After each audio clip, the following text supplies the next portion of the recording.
God creates dinosaurs. We've got the Sad Boys Book Club here. God kills dinosaurs. It's a Unix system. I know this. God creates man. Dusty and Daniel were so preoccupied with whether or not they could. Man creates podcasts. I'm simply saying that, but life finds a way. They didn't stop to think of they should. God kills man. Okay, Daniel, can you do me a favor? Sure, what's up? I need you to close your eyes. Alright. Alright, now I want you to imagine that you're floating down a river. It's nice. Am I in something, or am I just kind of like bobbing? You know what? I'll let you decide. Okay. It's peaceful. Is the river fast or slow? Okay, it's peaceful. Okay. I'll Okay. shut up now. Go ahead. Yeah. No. Do you want to be a part of this, or do you want to keep talking? Well, you know, I'm a control freak. I'm trying to wrest control of your story. Please continue. Yeah. You know, I think you're exhibiting too much control over my story here, so I'm going to take control back into my own hands. All right. Take control. Okay. It's a good song by Weezer, by the way. Alright, so you're floating down the river. Your eyes are closed. Everything is calm and serene. Okay? Mm-hmm.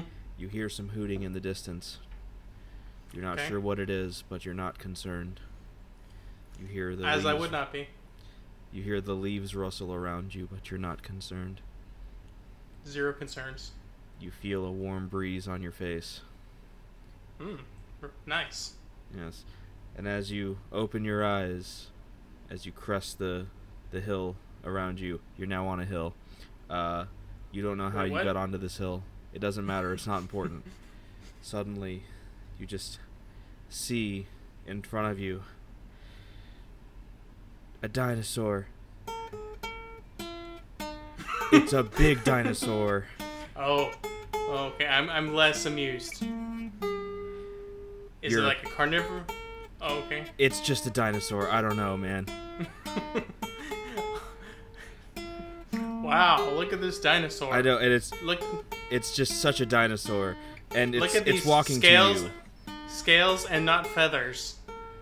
I don't remember any more of this song, so I'm just gonna keep playing this bit over and over.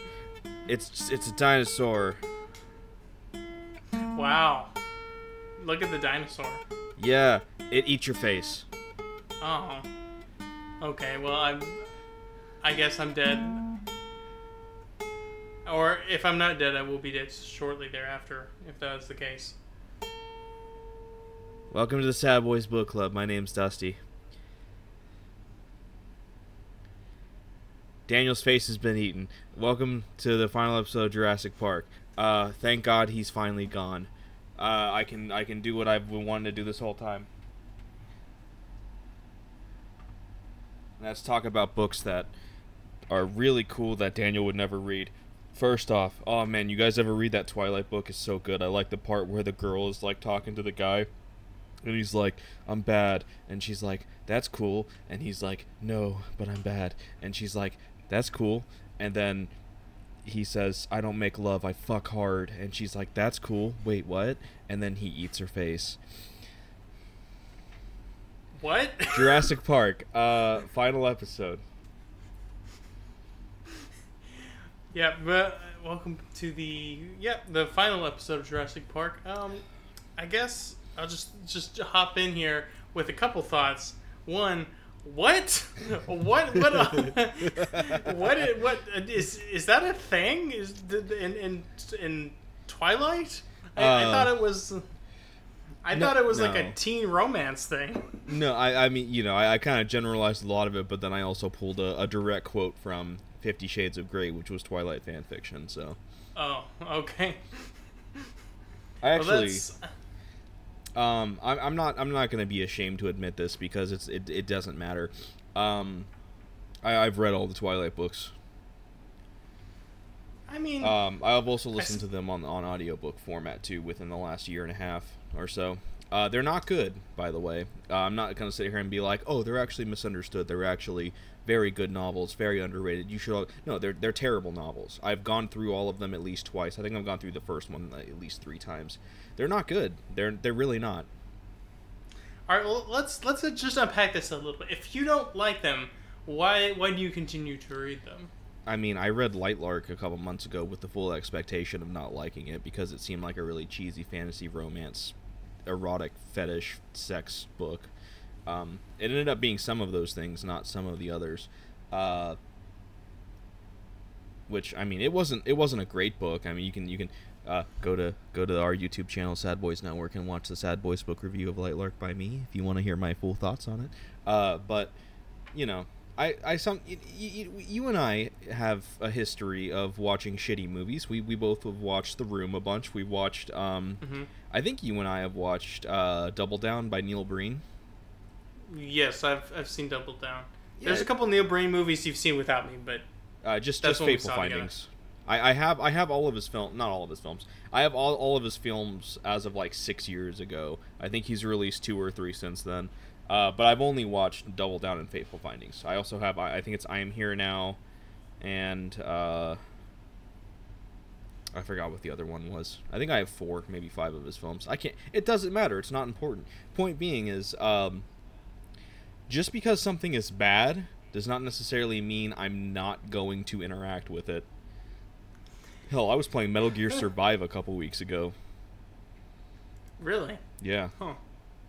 Well, see, the difference between me watching like a bad movie and some of those aforementioned movies, or reading a bad book, especially a bad series, or playing a bad video game, is that when you're doing the book or the movie, there's usually way less time invested.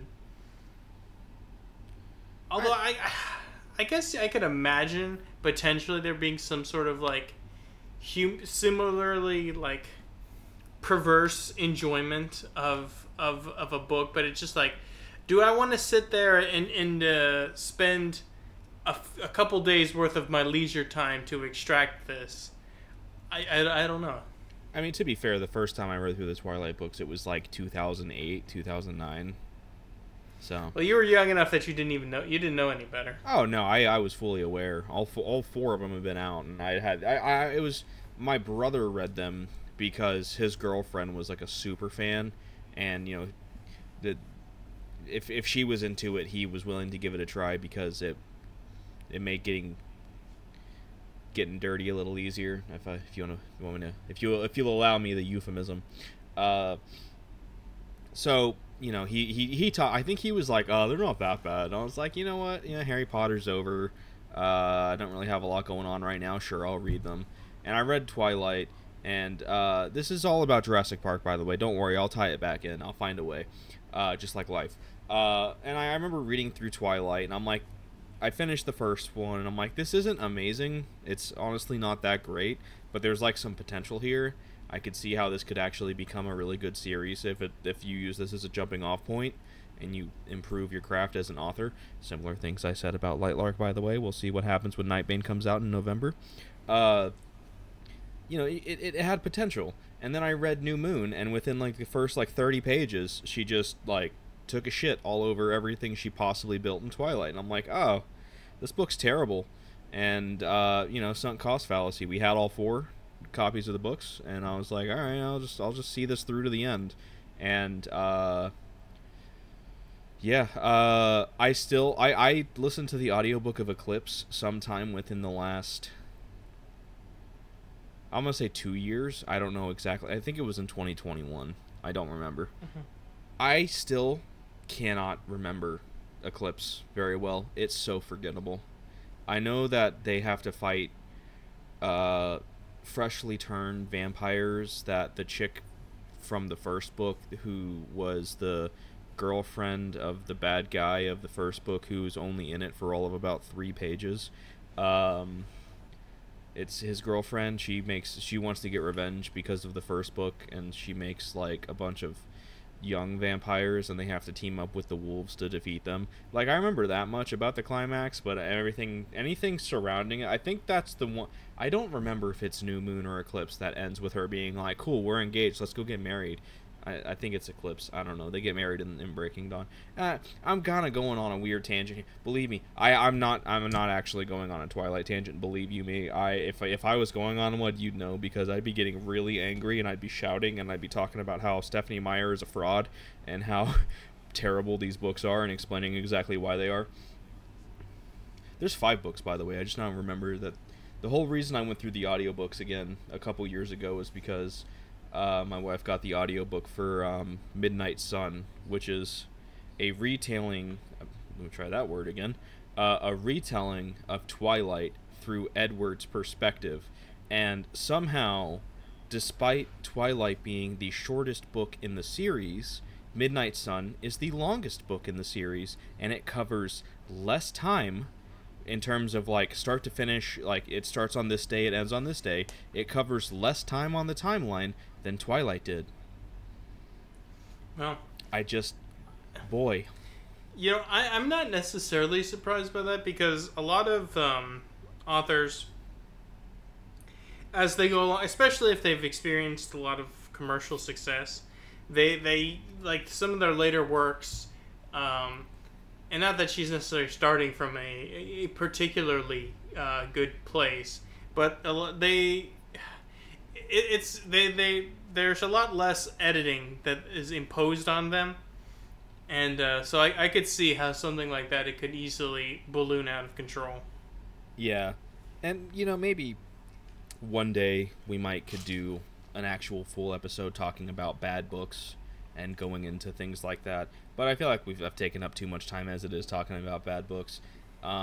Jurassic Park is why we're here. This is it. This is the end. The final was 101 pages in my copy. I don't know how many pages it was for you. Final quarter of the book, we'll just call it. Yeah. Wow. Just quick opening thoughts here, as we like to do.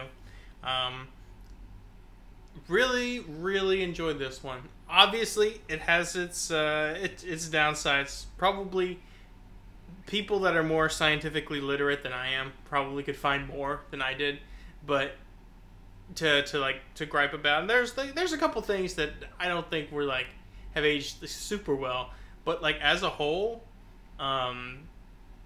phenomenal book. Really, really fun, really exciting, really interesting stuff. Yeah. I don't know. It might be my favorite. It's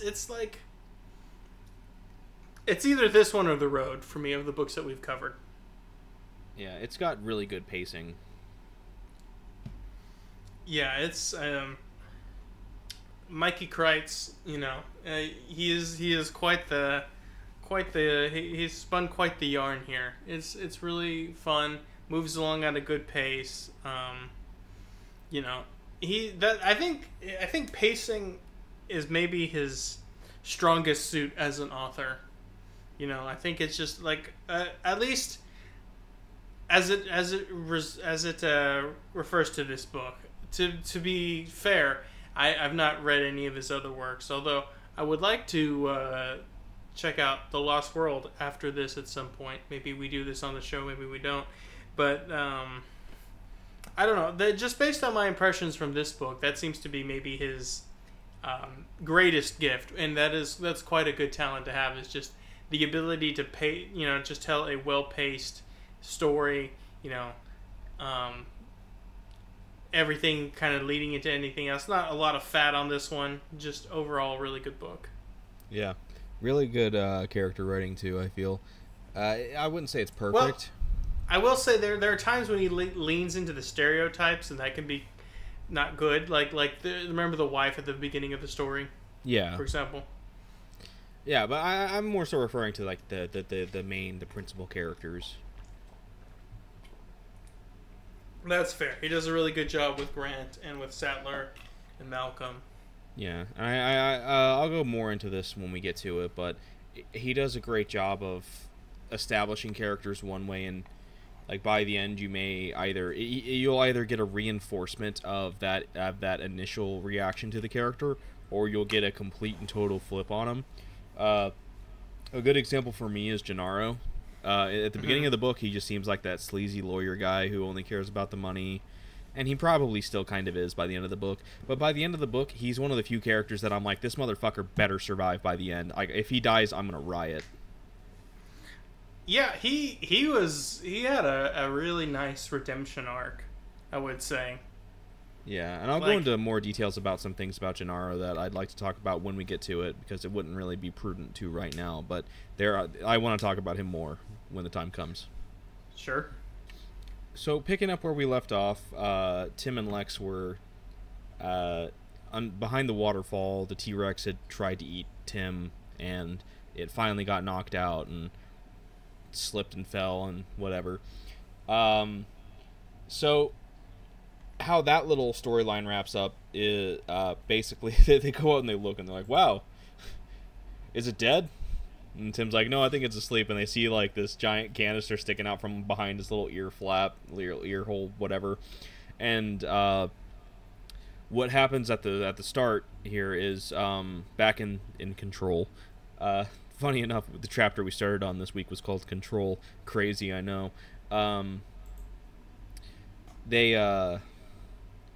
They learn that Arnold learns that they've actually been running on auxiliary power this whole time when he did the whole system restart where he turned it off and back on again, and that ain't good. That you're supposed to, and he didn't really understand this until Wu essentially showed it to him.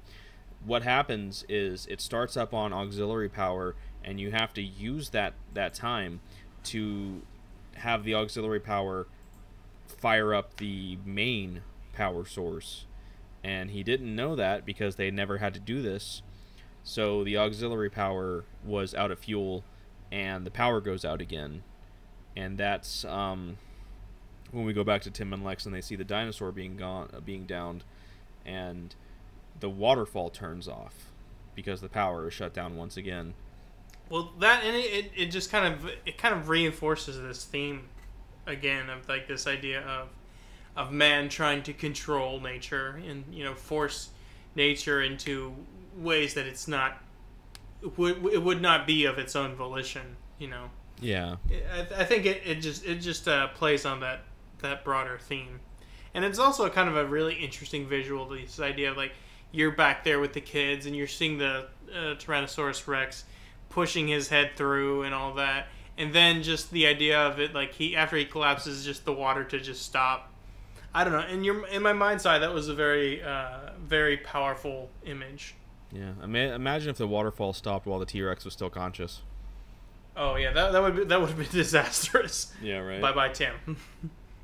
So with the power being off, that means all the security systems shut down once again. So the door that Grant got locked out of pops open, and he's like, "Wow, great job, kids! You did it." And they're like, "Did what?" He's like, "Doesn't matter. Come on, I gotta show you guys what I found." So they get in the electric car. He has the little baby velociraptor, and he's like, "This will be the proof that I need that they've been breeding because it is a boy." And they get on the electric cart, and they're making their way back to the lodge at this point.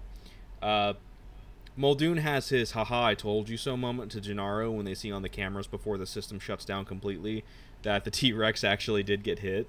So he has his little like na-na thing to Gennaro about that.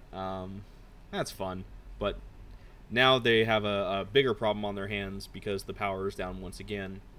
And, well, it turns out also, with the auxiliary power being the thing that's running the park for the last, I think it's been almost 5 hours at this point. I think it's been like 4.5, 4 and change. I don't know. The electric fences don't run on auxiliary power, so the electric fences have actually still been off this whole time, meaning that at this point there has been no boundary in the entire island.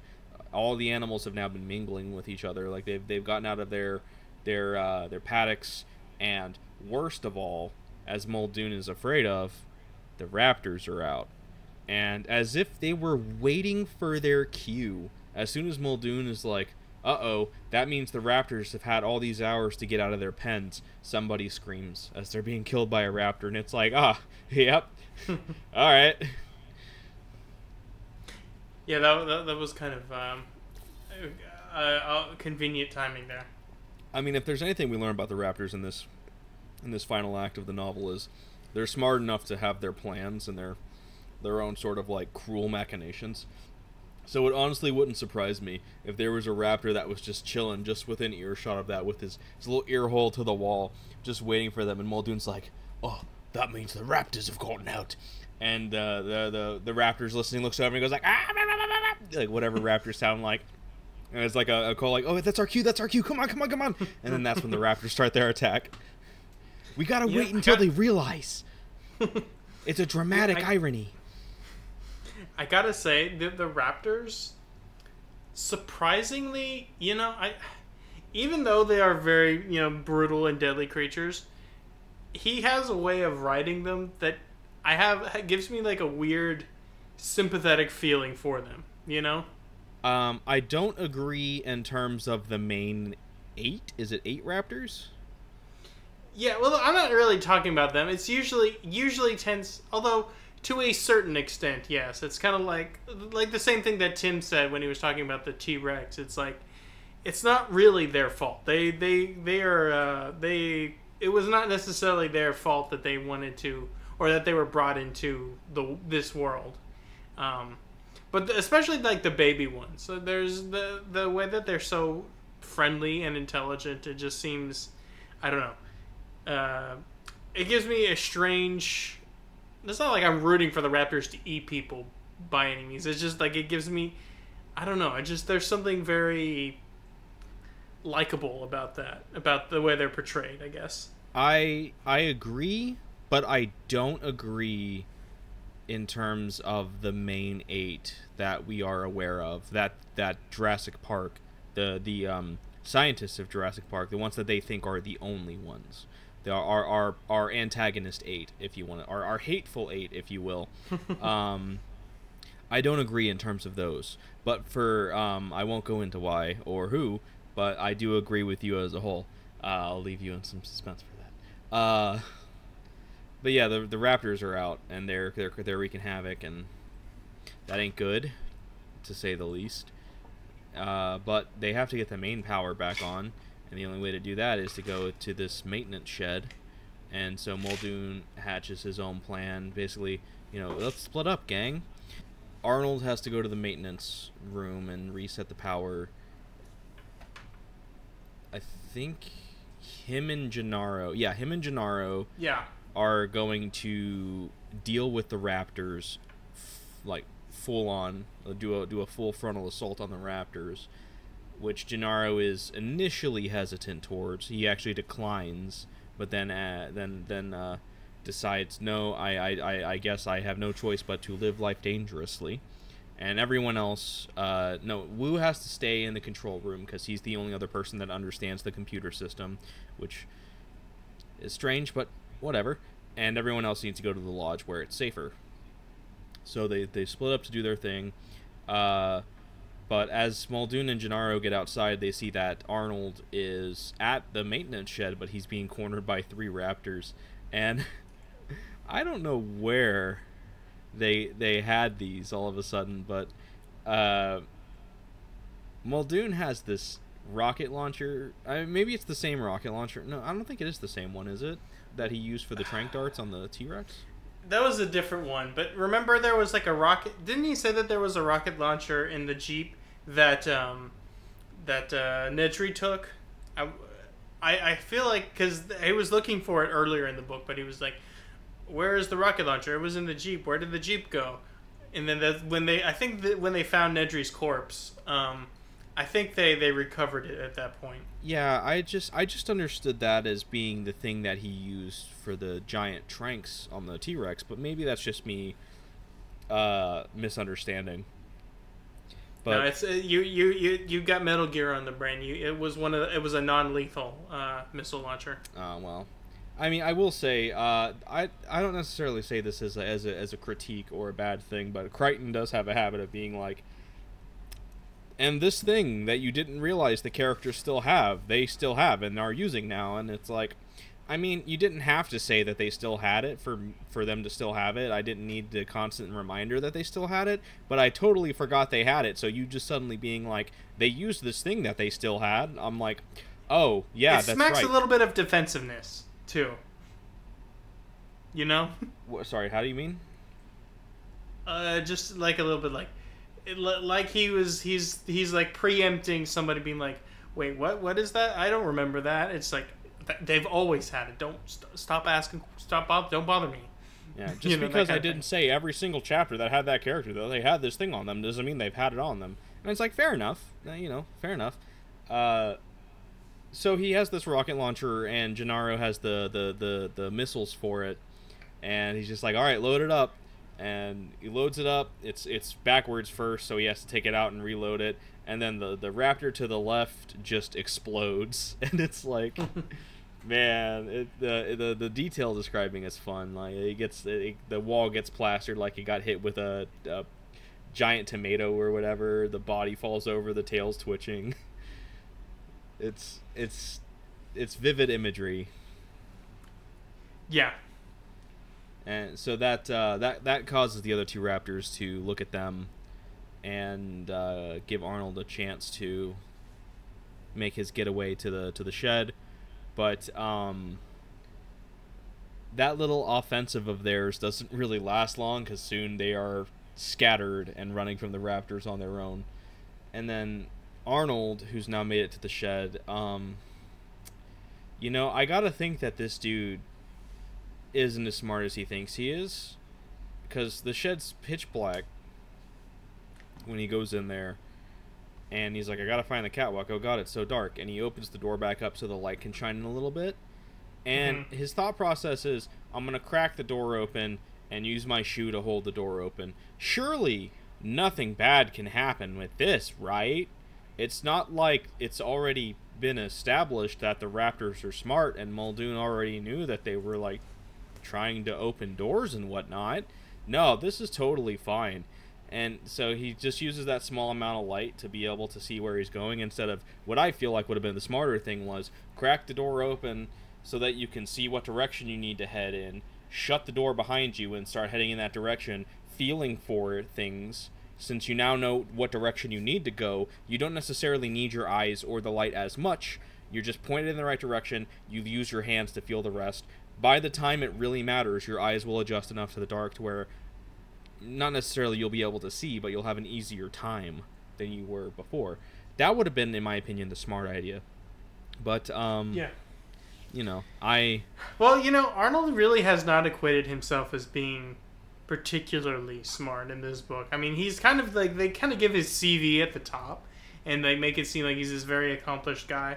But throughout this time, he's basically kind of making a lot of very short-sighted decisions and generally being a fairly pig-headed individual. I'm trying to remember the movie. Maybe not necessarily a good thing we shouldn't necessarily always be doing. But I'm trying to remember what happened to him in, was he like this in the movie? I don't remember him being quite as obnoxious in this way in the movie. He's not really in a lot of the movie. If you remember, he's played by Sam Jackson. Yeah. Outside of, I was gonna say specifically, Sam Jackson brings like this gravitas and intelligence that is entirely missing from the book version of this character. Yeah, I haven't seen the movie in a number of years, so I may not be remembering completely Arnold's entire role in it, but I know it's severely cut down compared to the book. But with that cutting down, it does take away some of the arrogance of his character, in that I know that it's mostly to do with his storyline in the movie is mostly to do with the system errors from Nedry's his little hack into it, and then him trying to get the power back on. Because I think in the movie, the power is down until Ellie goes and turns all the things on when Tim is climbing on the fence and it shocks him and he gets flown off. And I think the power is always down until that point. I could be remembering wrong. Like I said, it's been a number of years. But outside of his little, like, struggle with Nedry's thing, I think the only other thing he really has in the movie is his arm falling onto Ellie in the power room. Yeah. He gets off-screen by a raptor. Oh, rip. Yeah. Like his arm. Jesus. So yeah, he's going down. He's going down the catwalk, and he's heading towards some stairs. And this is important. He's heading towards some stairs that are going down. But what happens? A raptor comes up, sees the shoe, and is like, "This door is ajar." And Arnold's like, "That's not a jar, that's a door." And the raptor's like, "You're gonna die for that one." Raptors don't appreciate dad jokes, so he just opens the door and he's coming after Arnold. Arnold's like, "Oh, raptors are stupid. They can't use stairs." So he goes down the stairs and he's basically just like, "Ha ha." And the raptor's like, I don't fucking need stairs." And he just jumps down the stairs. And Arnold's like, "Oh no." And the raptor kills him because he's an idiot. Like, that's how it goes. Woo! I love how after this happens, it almost felt like, have you played the game Until Dawn? Yes. There's a bit near the end of the game. I think it's in, there's 10 chapters. I think it's in chapter, it might be in chapter 10, honestly. I don't remember. There's a bit near the end where the characters are heading down through this secret passageway from the basement of the house, and it's going to lead them to the insane asylum. And depending on how many characters you still have alive, this scene may change, but I'm going to go under the idea that you have as many characters alive as you can at this point. You're playing as, I forgot the girl's name. You're playing as this girl whose name I've forgotten. I think it might be Ashley. Something Is it like Hannah? that. No. It's Okay, something like Ashley. And you're going down. This is a game about Wendigos, by the way. Spoilers. Sorry.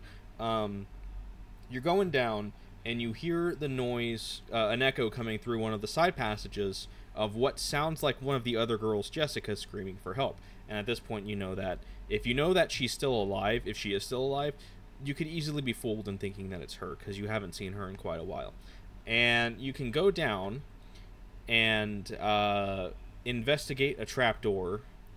And if you were paying attention and reading all the files, you would have recently learned that Wendigos can imitate human voices. So it's that's supposed to be your warning as to don't open the trapdoor. But if you open the trapdoor, she'll get grabbed by the Wendigo. It'll rip her head off. She dies.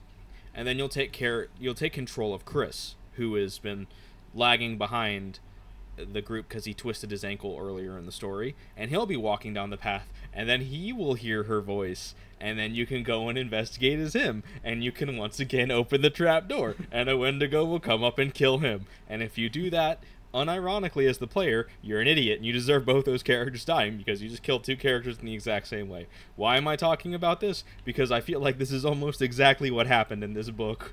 Because after Arnold died trying to get to the power system to the raptor, everyone's kind of scattered. Muldoon has not necessarily escaped the raptors, but he has escaped their attack, so to say. He's scrambled. He's evaded them. Yeah, he's like wedged himself into this like drainage pipe thing, and they can't fit into it, and they're trying to get at him, and he's really squeezed in there tight. And that was a really weird thing. Like I can't imagine, based on the dimensions they give us for the raptors, there being a place where a human could fit in, but a raptor couldn't. Yeah, I don't know. Maybe they're like super thick, like a couple more C's than Elastigirl thick, so they can't get their booties in there. Yeah, so he's there. They know he's in there, and they're trying to get at him. And he shoots off the foot of one of them, and he's like, "Man, I hope they're not on the other side of this pipe. Otherwise, they're gonna bite my ass." Just a little thing here. He has 6 shells in his shotgun, and at this point, there are 7 raptors because he just blew up one. Yeah. So he is on very limited. So using that shot was, well, maybe not unnecessary, but he is in great danger.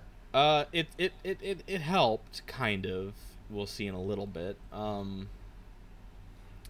But so yeah, they've kind of scattered, and he can't really do much with the rocket launcher because Gennaro is the one that has the ammunition for it.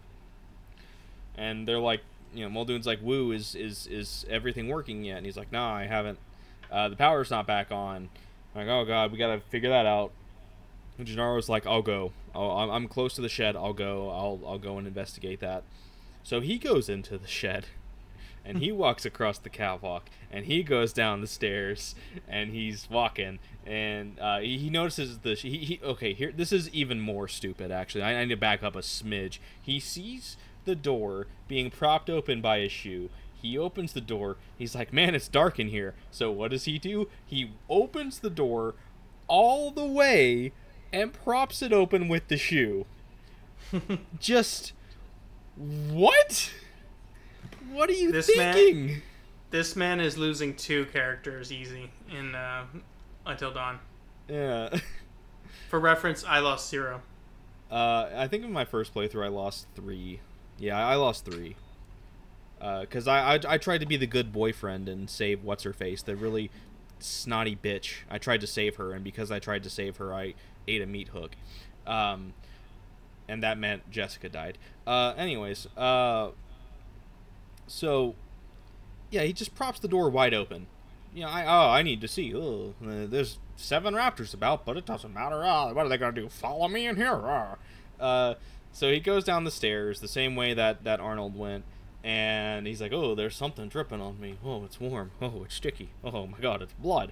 And he looks up, and there's a raptor just up in the pipes just looking down on him, like all like Sam Fisher, like with, doing his cross leg up the wall, getting ready to pounce and knock him out.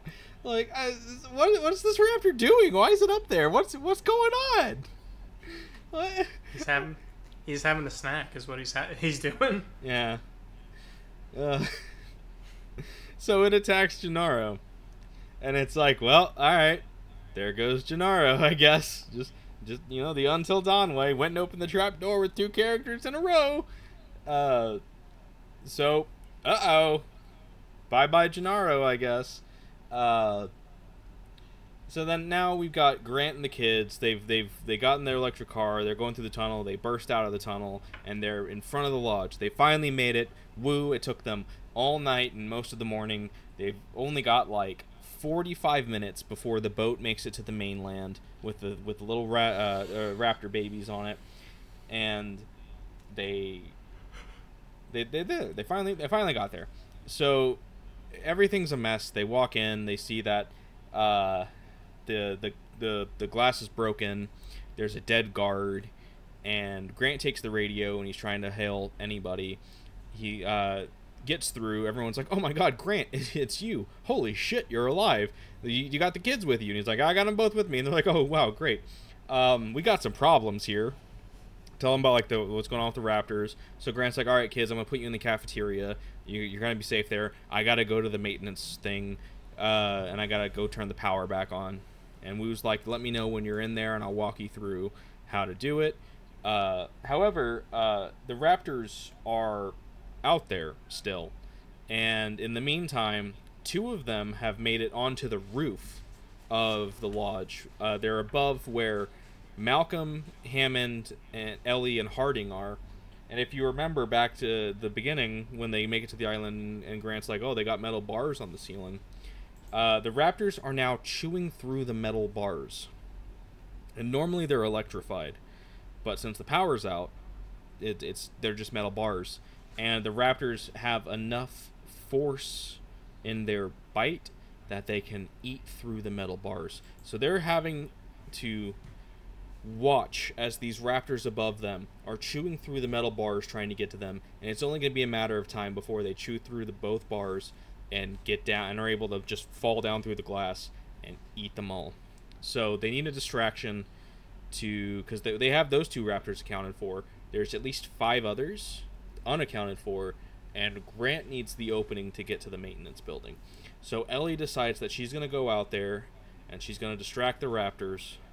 So her and Muldoon go out. Muldoon has made it back at this point. Oh, yeah, okay, so I should back up a little bit. I forgot this little tidbit. Muldoon in the pipe was like, Woo, you're useless in there in the control room at this point. Grab a jeep, swing by, pick me up. We're heading to the lodge. So they make it back to the lodge. He's still in the pipe, right? I think at that point he was, yeah. So Wu got in a jeep, swung by, picked up Muldoon, and they made it to the lodge. The raptors are somewhere out in the open. They have to figure out, and they need to get them away from there so that Grant can make a clean shot straight to it. So Ellie goes through the gate, walks out, uses herself as bait, barely makes it back in, and now they have 3 raptors there. And she starts essentially taunting them, and they're getting all riled up and like snapping at her. Muldoon is snarling at them, which pisses them off. So they've got their distraction. So Grant goes in, and he makes it to the shed with a door that's propped open by a shoe, by the way. So Grant gets there. He's like, "Woo, I'm in." And Woo's like, "All right, hey, you're gonna see a catwalk and some stairs going down. Look to the left, and you'll see another pathway that leads to a ladder going down. Go that way." Which means Arnold and Gennaro went the wrong way. Gennaro, I can understand. He was just kind of going blind. But the fact that Arnold went the wrong way is so stupid. Like, it's not stupid writing. It's stupid because Arnold is an idiot. You'd think he would know. If Wu can close his eyes and perfectly trace Grant through the maintenance shed to the generator, why can't Arnold do it? And this is not Wu's job, by the way. Wu is like the geneticist. Like the if anything, Arnold's the guy that should be super knowledgeable about all this stuff. Yeah, and he was like, "Oh, the catwalk! I gotta make it to the catwalk! I gotta make it to the stairs!" And he's not even going the right way. Like what? This dude's so stupid. I just don't know about this guy. He's one of the actually the more frustrating. He's like after him, and he was one of the characters I was most frustrated by. Yeah, and let me be clear, this is by no means me saying that Crichton sucked at writing this character. Michael Crichton wrote this character perfectly. He wrote an arrogant computer programmer guy person who thinks that he knows everything, and it turns out he doesn't, and he ends up dying for it. So this is by no means a criticism on Crichton's writing. It's a criticism of Arnold the character as he was written by Crichton, if that makes sense. No, absolutely, and I just want to say that I think that's a good thing to point out, because far too many people they take things that characters do as authorial intentions often. In a like there's times when it is clear, or you can infer that there is a certain authorial intention or statement being made, but it's created this environment where sometimes characters can't just do the wrong thing and without people jumping all over them and saying plot hole, you know, that. And I really genuinely dislike that kind of criticism. Yeah, like I've recently, over the last couple of days, I've decided to go back through the audiobooks of A Song on Ice and Fire, because I wanted to for some reason. They're really good. They're really great books. It's just, you know, it's been 13 years since the 5th one came out. And you know, I'm going through a Game of Thrones right now. I'm like, I don't know, 6 or 7 hours into the audiobook. And there's so many times through it, and this happened throughout the first 3 books, where I'm like, man, this Joffrey kid's such a fucking asshole. He's so stupid. Jesus, he only makes stupid decisions. That's not me saying Martin sucks at writing. It's just me saying he wrote a really great character that's stupid as shit. So, yeah, don't take my criticisms of Arnold or Gennaro or Grant or Malcolm or whoever as criticisms towards Crichton's writing. It's more so it's a compliment to Crichton's writing, not a complaint. Because he's able to write these characters that have these flaws that I can point out and be like, look at me in my high chair pointing down at you and saying, you're stupid, I could do it better. Back to the plot. Grant makes his way over. He goes down the ladder. He's walking through. He has a pretty uneventful trip through the maintenance thing. And he makes it to the generator. And he, after a little bit of trial and error, he ends up getting the generator going. And it's like, great, cool. That's problem 1 solved. Now you have to make it back to the control room, and Wu's gonna walk him through this process to turn the main power system on. Which, that's all fine and good. Probably worth mentioning also, at different points in time, we cut back to Malcolm in his sick bay. Hammond's in there with him, and He goes on these long diatribes. Harding keeps saying that he's delirious, but I mean, this is nothing different to the Malcolm we've seen this entire book. So he may be high on morphine, but he's still consistently Ian Malcolm, as we have understood him throughout this book. He's going on and on and on about man versus nature, on how why Hammond, his arrogance has proven why this is going to fail, on why they don't understand, and how science has essentially become too big for its britches, and the world is now leaving science behind, just like the world had left the feudal age behind during the Renaissance in Italy. Malcolm's his waxing philosophical does have a lot of bleed over with some of the other things. He kind of has, he says different things, but they all kind of loop back to some like general primary thesis as a whole. So yeah, he talks about how the scientists have what he calls inherited power. He attributes it to something like inherited wealth, to where it's like you didn't earn the wealth, so you don't understand it, and that's why. Similarly with this inherited power that these scientists get, they didn't work hard, they didn't make the sacrifices, they didn't put in the work. And he's like, a black belt, like someone working in a black belt. I forgot the other examples, but basically him saying there's people that go through these struggles, that put in the work, that go through all of these ordeals, and they earn that power that they've been searching for, and they are able to correctly use that power. He attributes it to like someone who's learned to have the ability to kill does not suddenly just start killing people because they understand the weight of murder, and so they, even though they have the power to do it, they understand it, and so they don't recklessly use it. Whereas these scientists, they have inherited this power by standing on the shoulders of the others before them, and they don't have that same perspective. They don't have the same understanding of that power that someone who actually worked for it and earned it would. Just like he said with inherited wealth, that similar thing.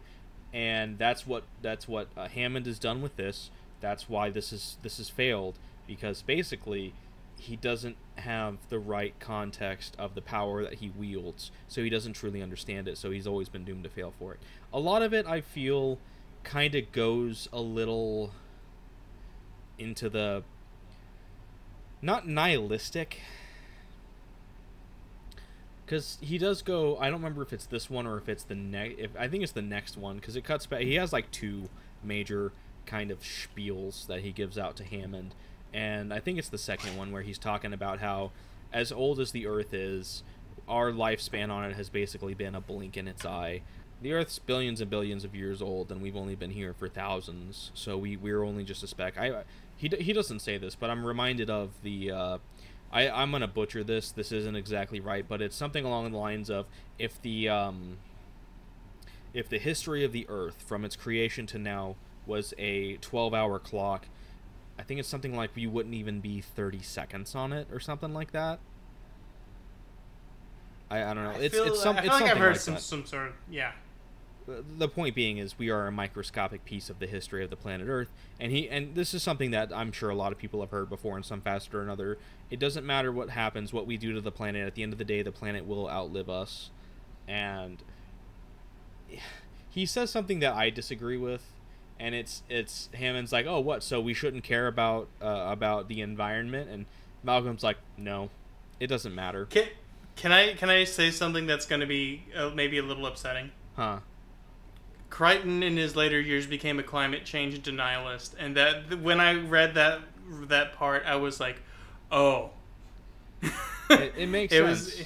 It's like okay, that I actually didn't know that until I was doing a little bit of research as part of this podcast, and then I found out in his later years he became a climate change denialist. That's why I included that caveat earlier about like this idea that it is usually not like characters make mistakes, and it is usually not like some sort of authorial statement. In this case, it definitely was. Yeah, that does kind of come back to reinforce something I said in a previous thing, to where it's like, at the end of the day, Malcolm is always right in this book, and that might be Crichton being like, see, I'm right. Is Malcolm the Crichton insert? I don't know, maybe in terms of his philosophical beliefs.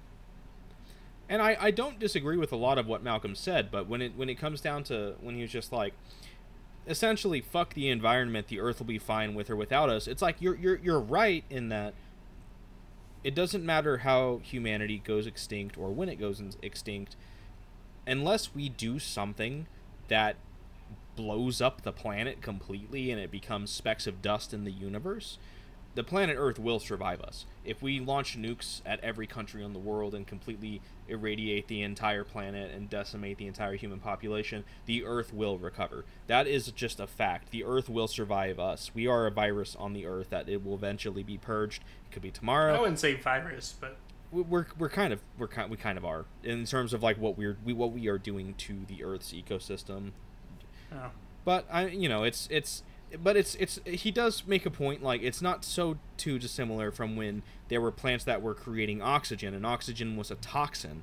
So those plants were a virus to the Earth at that stage of its life cycle, but the Earth adapted, and the Earth will eventually adapt to anything we do to it, and it will move on. So he does have a point in that regard, that it's a bit of an arrogant thing for a human to suggest that they might destroy the Earth. You aren't going to destroy the Earth. Realistically, what you're going to do is you're going to destroy the means for humanity to survive on the Earth. It's a big difference. But that's I found that kind of like an annoying, maybe parsimonious look at it. It was very Reddit in a bad way. Sure. It's like, well, okay, maybe you're right, but that does not take into account the extreme amounts of suffering that are going to happen as a result of, for example, something like climate change, for not just to people, and he's hand waving, what would be a truly catastrophic event that I think it's safe to say billions of people, but also not just that. If he's kind of discounting the human element. There's going to be a lot of suffering in terms of like the other forms of life on Earth. So I don't know. I was deeply unimpressed by his thinking in this section. Again, not a knock on the way that, not a knock on the writing per se, but it's just like I just generally don't agree with this, and I think that this is not, I don't know, I don't think it's a good perspective to have, or at least a realistic or useful perspective, certainly. That's kind of what I'm getting at, because it's like, I'm saying he's right in the case of how it's like the Earth will survive us regardless of what we do. It's the point that he gets around to, the whole meaning behind his words. That's when I'm like, all right, Malcolm, you've lost me on this one, because yeah, like you're kind of saying, and like he basically says it doesn't matter. The climate change, environmentalism, it doesn't matter, because what will happen. Who cares? And he basically he kind of does take the side. He yeah, it is kind of a Reddit moment for him. He puts on his fedora, tips it to the side, and he's just like, humans are a cancer onto the Earth, and the sooner that we are eradicated, the sooner Mother Nature will take back control, and everything will be in harmony again. It kind of comes across as something like that, to where he's essentially, it's not, I don't want to go as far as say it's a misanthropic worldview, but it's a nihilistic kind of. In the it's kind of like a come what may, who cares, kind of thing, and I don't agree with that. I would definitely say it's very nihilistic. Yeah, and that's where it lost me, and I agree. It's like he's basically hand waving, like you said, any suffering that might be caused to humanity because of it, because he is a professor of chaos theory. These issues are bigger than the paltry needs of 7 billion people. Are you kidding me? Like, he's kind of up his own ass in this, and I don't know, maybe you can make the argument that it's the drugs, the delirium, and the septic blood talking, but I kind of disagree. I think, if anything, that has, like being drunk, removed any inhibitions he might have had. Now he's probably speaking as this is probably the truest look into Ian Malcolm's brain that we will ever get. it's in and that's not in vino veritas. It's in opiates veritas or whatever. He's Yeah. they got him on morphine or whatever. So I still love the character. I think he's a lot of fun, but He's very interesting, very compelling. when he gets philosophical, I start to disagree with some of the things he says. And, you know, once again, Crichton does seem to make it to where it's like Ian Malcolm is the I don't know what comparison I want to give to this. Malcolm Sue. I was gonna say like kind of like the wise man character. I didn't want to say like a Gandalf because I didn't want to put that much power on Ian Malcolm, but I think they do find a kind of similar character archetype in that they're the wise. They're the wizened character that you know that they know have the long view.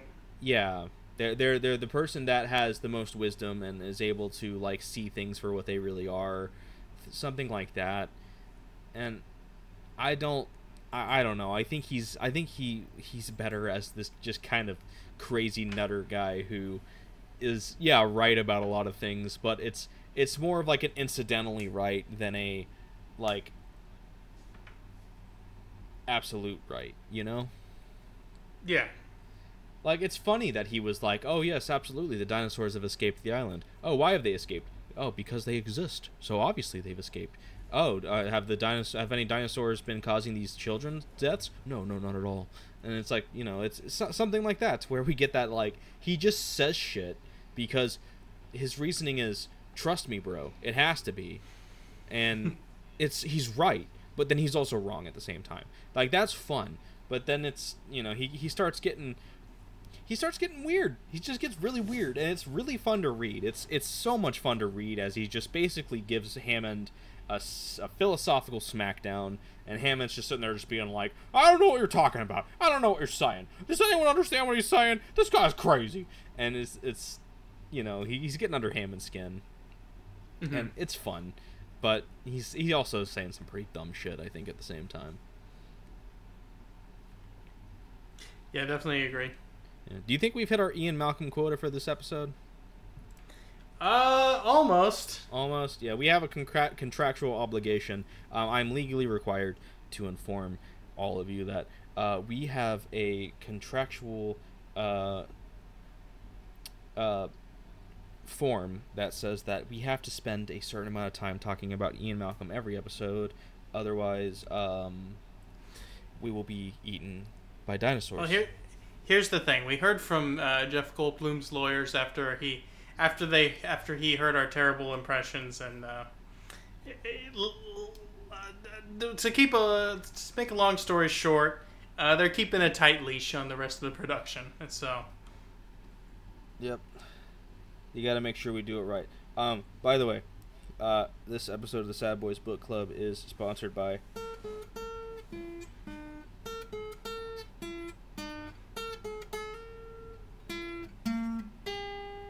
Go buy it today. Anyways, it's so great just being able to just grab my guitar behind me and do that. Anyways, so yeah, Malcolm's doing Malcolm things, as you do. Grant turned on the power.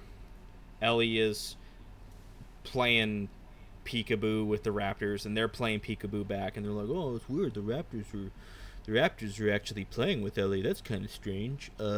I wonder why they're actually... It's almost like they're trying to keep Ellie distracted instead of Ellie... Oh my god! And so Woo's like, oh no. He opens the door and he's like, Ellie, you gotta get back in. Come on. She's like, why? I'm distracting the Raptors. He's like, no, come on. You gotta get back. Come. And then the Raptor grabs him and kills him. Yeah. Pour one out for Woo. Of the Jurassic Park people... which I do not include Gennaro, even though I guess I probably should, but I just don't. He was the most sympathetic by a good, well, maybe the doctor, the vet guy is probably more sympathetic, but Wu wasn't bad. He definitely didn't deserve to get eaten like that. Yeah, I do like that that bit of like pride that he has, like just before he dies, when he's like thinking to himself and he's like, you know, if the dinosaurs are breeding, that just means that I was even more successful than I thought I would be. This is a, I will never say this out loud, but this is a real credit to my work. And it's like, yeah. That's extreme cope. Yeah. I mean, we haven't even gotten to extreme cope yet. Oh my god. So yeah, it turns out that the raptors were distracting Ellie so that other raptors could climb up a tree, hop onto the roof, and flank all of them. And Wu opening the door was basically him jumping in front of Ellie. And so the raptor grabbed him instead and tore him open. And I love this. Like, this is so macabre, but I can't help but find it funny. I'm sorry that they're lovable scamps. Yeah. Not okay, quite that. But the raptor has torn him open. His intestines are all like gushing out. It's eating him. He's still alive, and he's just like very weakly trying to push its head away from him. I don't know why I found that funny. Just this dude who's been completely gored and is being eaten. And he's just like, stop it. Get away. Stop it.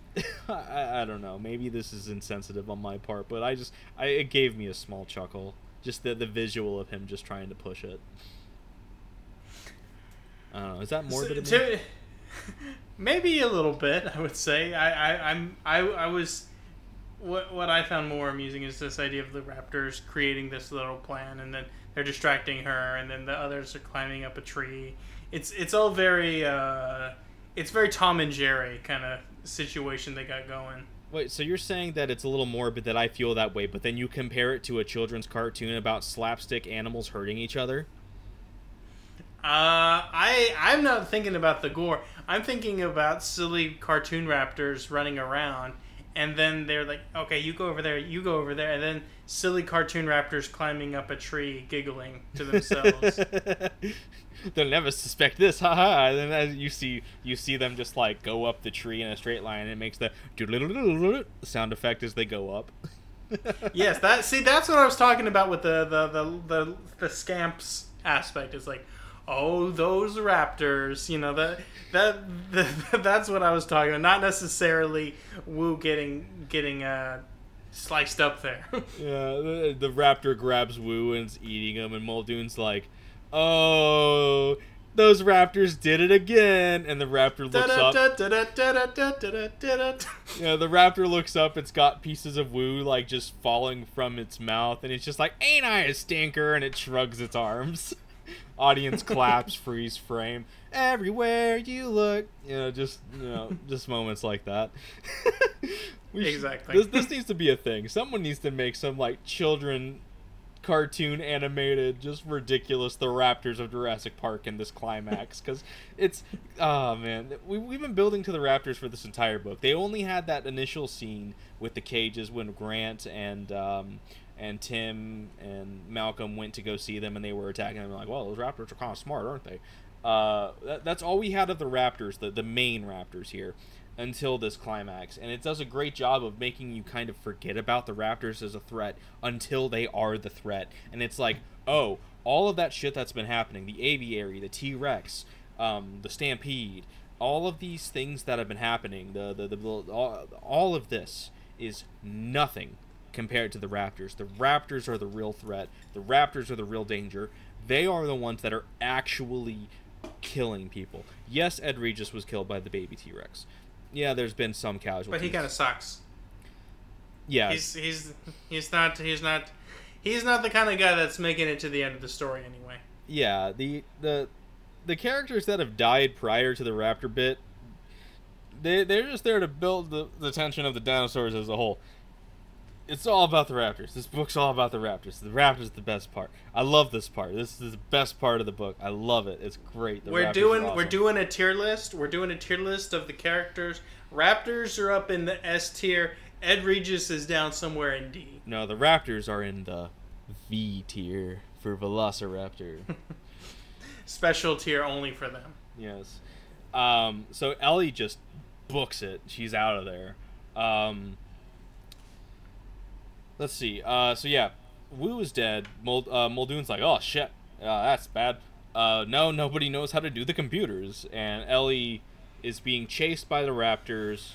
She climbs up a tree and jumps to the roof like the raptors did. And she sees the raptors climbing after her. She goes to a door on the roof, just banging on it. No one's there. And she's like, ah, shit. There's a pool. And she ends up doing her best Assassin's Creed, jumps off the roof and into the pool. And if you wanted some more slapstick comedy here, you basically get a nice little knock-knock joke. Ellie knocks on the door, knock-knock, and she ding-dong ditches the door. Not Ed Regis. No, he's dead. Harding opens the door. He's like, who is it? And then the raptors attack him, and he's like, oh, no! Muldoon's like, she's already in! And then the raptors attacking, he, like, slams the door shut, and he gets, like, basically, for all intents and purposes, it's a minor scrape. And he shuts the door, and he's like, oh, that was a close one. It's a bad punchline, I know, but the Raptors aren't comedians. So Ellie makes it back in. They're, for all intents and purposes, safe now. Yeah. This is a very funny section. This book has turned into a comedy. It's become a horror comedy of sorts. Yeah. So the kids have been left in the cafeteria. I have to do it. I have to talk about the movie. When I was a kid watching the movie, and there's the scene with the kids in the cafeteria, and they have that table full of food, and they're eating the food, and they're just smiling at each other, and it's kind of awkward if we're being honest here. We're just watching kids eat food and smile at each other, and it's really awkward. When I was a kid, I would have given anything to have a seat at that table, because man, that just looked like a lot of good food. And then the raptors attacked. Meanwhile, the kids, they're in the cafeteria. Lex is like, I'm hungry, I want ice cream, I want a hamburger, maybe I'll play pickle. And by the way, Tim has his night vision goggles. I just want to throw that out there. Did you know that Tim still had his night vision goggles on him? I sure as shit didn't. I thought he lost them when they watched Ed Regis get killed by the baby T-Rex. Because they have not been mentioned since. The last time we heard of the night vision goggles, this is what I was foreshadowing this earlier when I was talking about shit being mentioned that you thought was not a thing anymore, but still was a thing. I thought that he lost the goggles when they fell off of his face with the baby T-Rex, and the baby T-Rex was like, "What was that noise?" I thought that was them losing them ostensibly because they had to leave. He's had them the whole time, and to be fair, it's been daytime, so you don't need night vision goggles and during the day. There's been no real reason for Tim to be using the night vision goggles since then, ever since they slept in the paddock and they woke up with the Triceratops. It's been daytime. There's been no need for them. So, yeah, it doesn't need to be stated that they still have them. They've just been there. But it did catch me off guard when Tim's like, it's like, Tim put his night vision goggles back on, and I'm like, what? Oh. Okay. Raptors. Yeah, I was. Yeah, that one took me back a little bit too. Like I said, it's not a big deal. Like I said, it really. I don't need to be reminded that they have the night vision goggles in the aviary or behind the waterfall or in the golf cart. I don't need to be told Tim was thumbing the knobs of his night vision goggles. Like it's not necessary. It really isn't. It's not important to the story to mention that Tim still has them because they're not needed at this point in time. To believe that he has still been holding on to them, 11-year-old kid holding on to these high-tech goggles, it's not that crazy to think. It just, just because they have something, it does not mean we need to keep being reminded that they have it. It just caught me off guard is all. That's really it. So yeah, the Raptors have come, or a Raptor has come. I don't remember. It's been a minute. It's like I don't know if I've said this yet, but it's been a number of years since I've seen the movie. I don't remember how they deal with the raptor. I think they maybe just get away from it in the kitchen in the movie.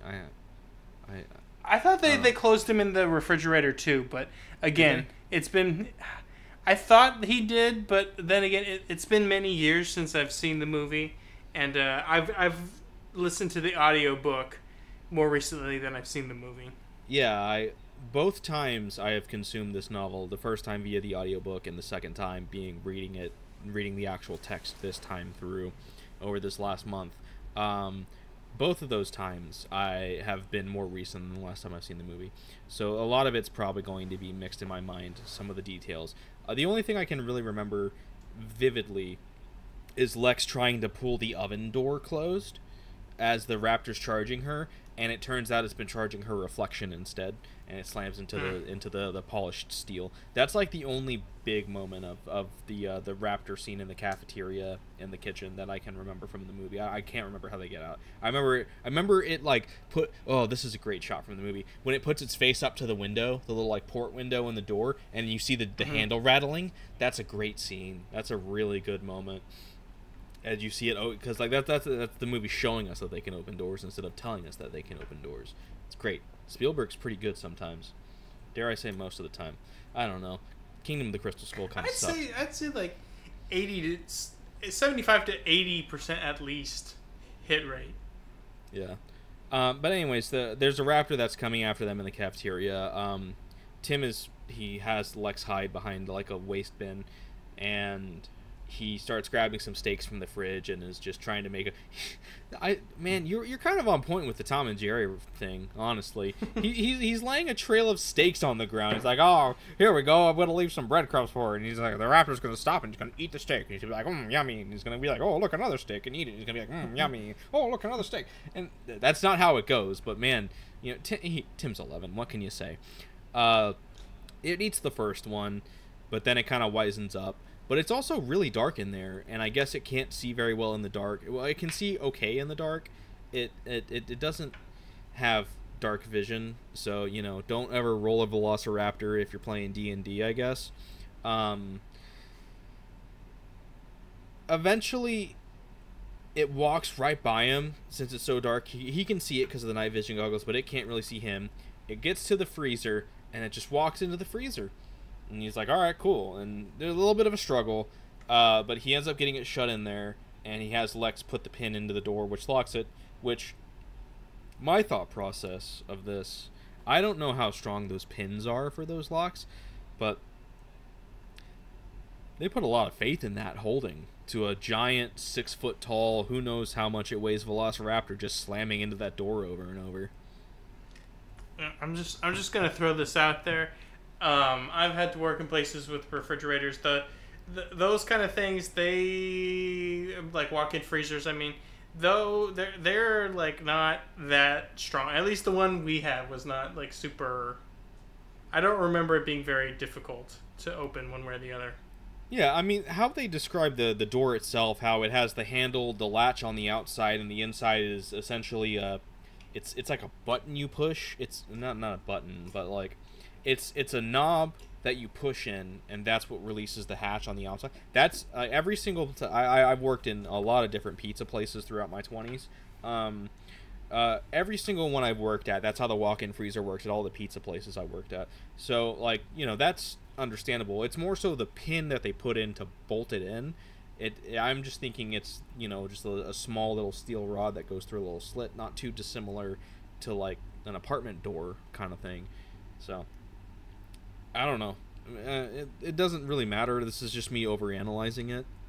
But my thought process at the time was, I don't know if that would hold, but I don't think the Raptor's smart enough to really take advantage of that in a way that it would be able to meaningfully break through it anyways. So for all intents and purposes, that Raptor's, we'll just say it's dead, because it's in the freezer. Yeah. I again, honestly, felt a little bad for the Raptor, gotta say. Yeah, dude. It had to be done, obviously. I mean, but still felt a little bad for him. Yeah, I did find it very strange that a book that was written in 1990, after Tim slammed the door and got the pin in there, he went up to the window and he was like, L, ratioed, and they left. Yeah, you fell off. L plus ratio plus you fell off plus you went extinct. Re-extinct, bitch. So yeah, Tim killed a raptor. Congratulations, an 11-year-old kid has a higher kill count than most of the people in Jurassic Park. Dare I say, everybody except for Muldoon and someone else who we will talk about in a minute because it's great. Tim has one of the best KDs on the island. Yeah, I think he might be he's one of a very select few people that have a positive KD on Jurassic Park. What? Okay, I know I don't want to drag us down too far, but I just out of curiosity, Tim, what is Tim's Xbox Live? What's his Xbox Live tag? Dinosaurs on the brain, 69. Dino Tim, something like that. Dino on the brain, 69 420. He runs with a little bit of a rougher crowd, I guess. Yeah. In middle school. It's like, yo, dog, I cut my teeth on Velociraptor skin. Pointy teeth, no doubt. Yeah. Much like the raptor. Yeah, that's actually what happens. That's why their teeth are so sharp. They're just filing it down on their wrists. They use their wrists to sharpen the teeth. So I'm gonna we're having fun today. This might be a little longer of an episode, but we're having fun, so that's fine. You remember the fan theory from Alien that the xenomorph is actually trying to rescue the cat from what it sees as the evil oppressing human slavers to the cat? Yes, I've seen that. So what if, like that, similarly, the Velociraptors aren't actually evil. They're just desperately trying to get the Lex because all they want to do is play a game of pickle. Actually, it's interesting because if you study the fossil records, raptors in particular would play pickle with iguanodon eggs.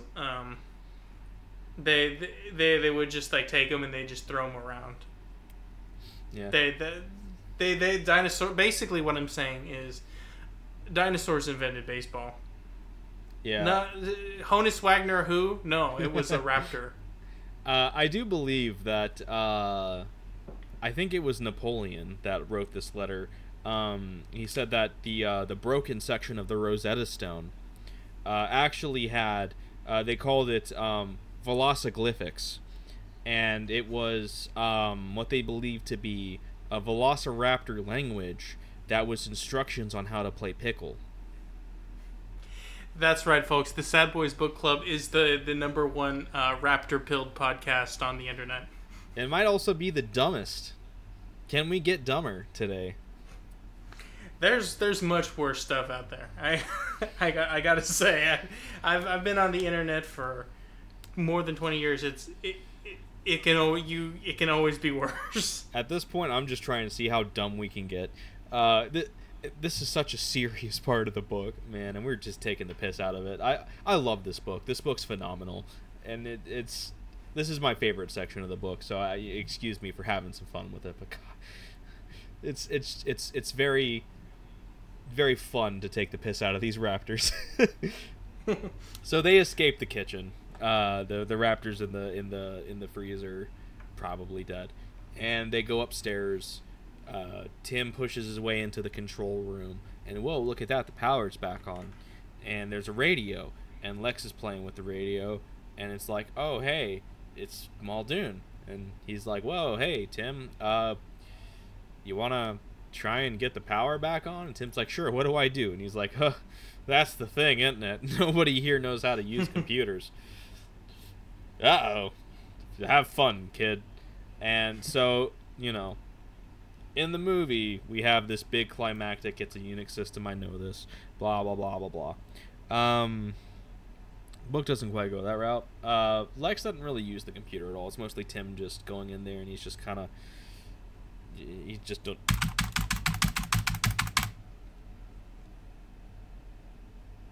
Maybe it worked. And basically, he's just key smashing and taking his best guess, and Lex is meanwhile in the background being very annoying. Yeah, she's basically just being like, "It's my turn, Tim. It's my turn. Let me play on the computer too." And he's like, "I'm trying to fix this. Please, just shut up." And she's like, "But I want to play too. It's my turn. Mom said it's my turn. You've had your 15 minutes. The timer on the oven went off. It's my turn to play on the computer. You always do this when it's my turn." You know, just little sister things. Yeah, it's a rough look for Lex on the back half of this book. I'm not gonna lie to you. That got weirdly personal for me. I know. I was gonna say that. I was just gonna let that lie, but that seems to be coming from somewhere real. Yeah. You went method on that one. Meth head or method? Method. Yeah, method 1 or methadone. Eventually she pulls him away, but it's because the raptors have come again. Oh no, more raptors. At first he thinks it's, oh no, that one get out of the freezer somehow, but no, it's these raptors are just, they're just leaping up onto the second floor. It's like, hey, here we are. So now they're being chased by more raptors, 3 raptors now, and we'll come back to them in a minute. I'm gonna put a pin in that for now. Back to Grant. I'm doing this differently than the book. The book has this better pace than I'm doing it, but forgive me, I'm only human after all. Don't put the blame on me.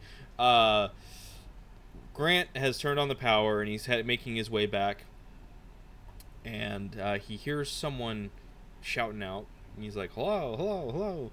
And it's Gennaro. Oh, wow, Gennaro survived. Turns out he didn't open the trapdoor and get his head ripped off. Crazy. I don't really know how he survived the raptor encounter. It seems like, I don't know how this happened, because I'm pretty confident the raptor that killed Arnold might not be the raptor that attacked Gennaro. I don't know how that's true. In fact, I don't think it's true, but I feel like maybe I misread or misunderstood, because it sounds to me, when I was reading it, like the raptor that attacked Gennaro, that he was able to push off when it attacked him and it crumbled and he felt like it was injured. I feel like I remember reading that it looked like its foot was missing, which implies that it was the one that was going after Muldoon in the pipe. But while that was happening, had to have been when Arnold was killed. Like, they had to have been happening somewhat concurrently. Because Arnold being killed happened minutes after Muldoon blew up the first raptor, and then ended up being chased by the others, and him and Gennaro split up. So either I'm misunderstanding it, or one of two things happened. The raptor killed Arnold, left. The raptor that got its leg shot off came in. Sam Fishered up the wall and then attacked Gennaro. Or Arnold got away. Muldoon and Gennaro got chased. Muldoon shot the leg off the raptor. The raptor then decided to retreat and then killed Arnold. But I feel like there's a lot of time in between all of that than there would be between Arnold escaping the raptors and dying. Like I said, maybe I'm misunderstanding. Maybe I missed something, but that's what I was reading, and it confused me. So I am, if I'm right, I am going to put a small criticism on the writing there for Crichton. If I'm wrong, disregard all of this, because I thought his name was Dodson for 30 years. So what do I know? I didn't really think about that. I just was like, oh, I don't know. I didn't really think about that, but I guess that's a good point. I just was like, okay, I just assumed it was the same raptor, I guess. Honestly, it doesn't matter. It really doesn't. The story is not going to be hurt or helped one way or the other. The main factors that happen do not rely on it being one raptor or the other. It's fine. It really doesn't make a difference. But it's just something that I wanted to point out, that either I misunderstood or misread, or might be a potential kind of maybe minor error in the writing. I'm more inclined to think it's an error on my part than it's a writing than it being a writing error. But I just wanted to share that all the same. Anyways, somehow Gennaro escaped the raptor, I mean, the last thing we see when he is attacked is it bites him and flings him. So it's not too dissimilar from Malcolm's situation with the T-Rex. So it's plausible that he was able to get away from it, because we don't actually get it stepped on him and was getting ready to eat him like it was with Arnold. So he's been chilling out in this van, in this truck, and he's been hiding there, and Grant finds him, and all things considered, Gennaro's fine. Like, there's no real... He's probably scraped up a little bit, I imagine. I think the raptor bit his hand, so maybe his hand's a little bloody and a little bruised, but there's no real damage ever mentioned to Gennaro, and he's pretty okay for the rest of the book, so I'm just going to assume that it was a minor inconvenience, kind of like everything that happens to Grant, because he's been slashed open quite a few times in this book by the time it's over, but it has not slowed him down one bit, because remember, this is a man who skydove in reverse up the Grand Canyon with 2 broken arms and 2 broken legs, so it'll take a lot to put him down. So yeah, he's he really makes Grant out to be like a really tough guy in this book. Which I'll believe it. You know, I'm making a joke about it, but I'll believe it. It's totally fine. Grant is set up to be a Superman, I guess. They're like, yeah, he hiked out of a canyon with a broken leg or something like that. I forget what his whole what his origin story was that Dr. Sadler gave us earlier. Yeah, a canyon killed his parents, so he took that to heart, and now he's grown up just going and physically fighting every canyon he can get its hands on in revenge. And one canyon broke his leg. His Joker is the Grand Canyon. Yeah. Huh.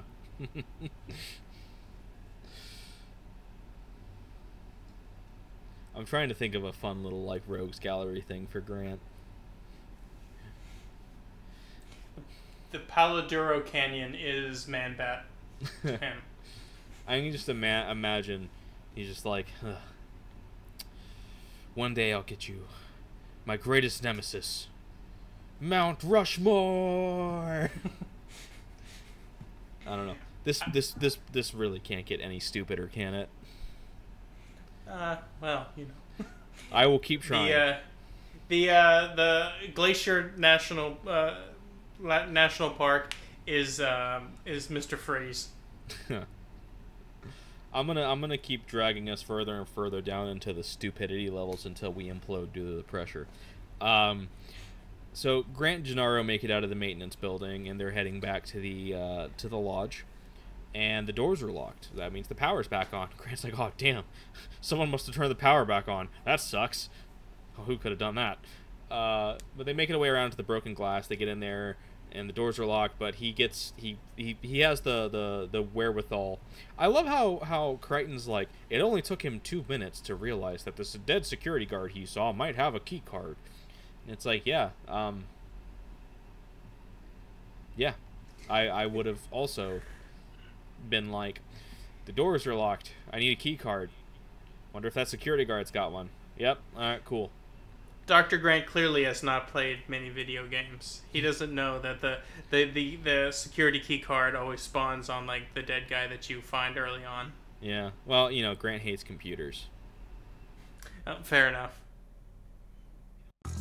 Hey, this is Dusty. So, our recording for this final episode got a little out of hand and went way longer than we thought it would, so we decided it would be best to cut it in half. So, this is the end of part 1 of the Jurassic Park finale. Tune in next week for part 2. Thanks, everyone. Take care.